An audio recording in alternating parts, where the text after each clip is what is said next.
నారీ శక్తి వందన్ అధినియం ఏదైతే బిల్లును 16వ తారీఖు నాడు పార్లమెంట్లో ప్రవేశపెట్టినందుకు గాను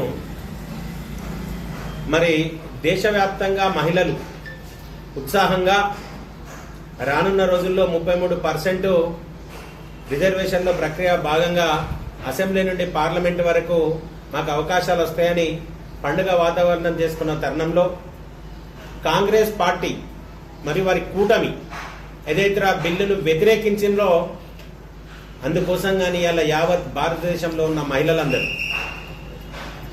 వారందరూ ఈరాలో వారు వ్యతిరేకించిన నిర్ణయాన్ని వీళ్ళు వ్యతిరేకిస్తూ మరి కాంగ్రెస్ పార్టీ మీద వారికి ఉన్న కోపాన్ని ప్రదర్శిస్తున్నారు.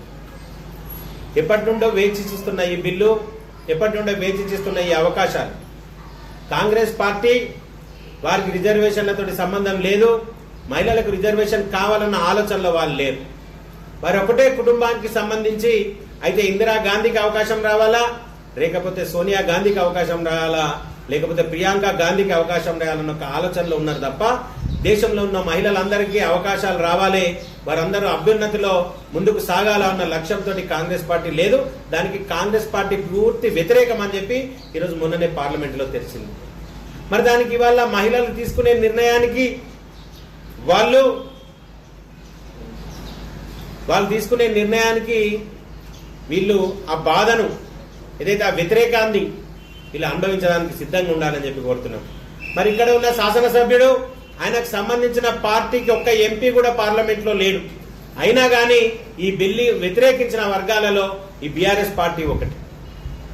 పార్లమెంట్లో సంఖ్య లేకున్నా కానీ ఇక్కడ పత్రికలలో ఈ మహిళా బిల్లు ఈ రకంగా చేసేది ఉండే, ఆ రకంగా చేసే ఉండే అని తప్ప ఈ మహిళా బిల్లుకు మేము దీన్ని మహిళా బిల్లును వ్యతిరేకించట్లేదు, మేము మహిళా బిల్లుకు సహకరిస్తున్నామని చెప్పి ఇక్కడ ఉన్న శాసనసభ్యుడు కూడా చెప్పే పరిస్థితిలో లేదు.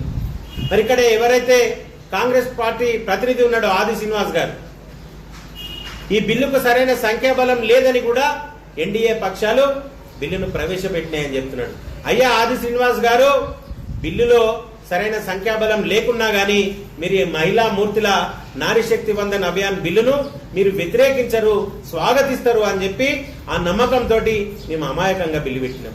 కానీ మీరు క్రూరమైన నిర్ణయాలు తీసుకుంటూ ఈ రోజు ఈ మహిళలకు వ్యతిరేకంగా ఇక్కడున్న మహిళలందరూ లబ్ధి పొందకుండా, అసెంబ్లీ నుండి పార్లమెంటుకు రాకుండా, రేపు రానున్న రోజుల్లో మహిళా బిల్లు ఆమోదం చెందితే మరి వీళ్ళ స్థానాలు ఎక్కడ పదిలంగా ఉండాలి.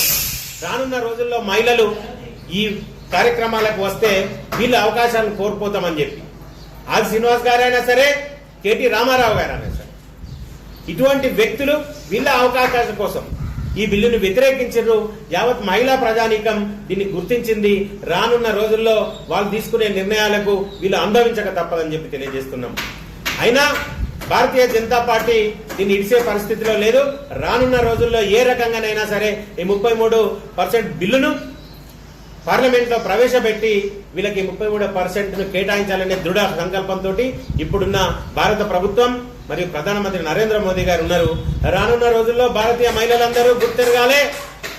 ఏదైతే మహిళలందరూ గుర్తెరిగి ఏదైతే వివక్ష చూపిండ్రో మహిళా బిల్లు పైన, ఆ వివక్షను మీరందరూ వ్యతిరేకించి రానున్న రోజుల్లో కాంగ్రెస్ పార్టీని, బీఆర్ఎస్ పార్టీని క్షేత్రస్థాయిలో బొందబెట్టాలని చెప్పి మీ ద్వారా కోరుతున్నాం. భారత్ మాతాకి జై.